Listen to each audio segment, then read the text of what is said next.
गोय सरकारान आयोजित केल्ली इफ्फी ही संत गतीन चालू आसा. तातूंत नवें अशें कांयच ना. काँग्रेस फुडारी विरियातो फर्नांदिसान टिका केल्या. गोय सरकार रिणाच्या वजा खाला दबला, ताका लागून सरकारा कडेन इफ्फीचेर मोडपाक पयशे नाशिल्ल्याचें विरियातो म्हणटा. टोटल सबड्यूड अफेअर सारकें फिका म्हणटा पळय तशें पडलेलें आसा. नाव what is the region?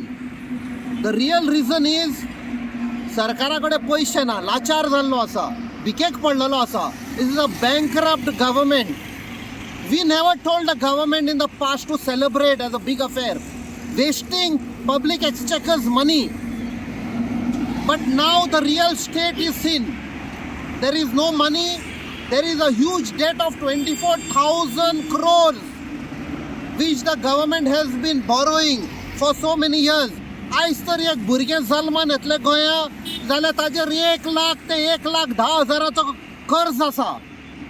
So we had been warning the government not to indulge in all these type of celebration by spending exchequer's money. Recently, even the RBI had to sell the Goa government bonds. हातून कितें दाखयता, एक लाचार जातकूच कशें state पावता पळय ती. So government should have priorities. Today they have misplaced priorities.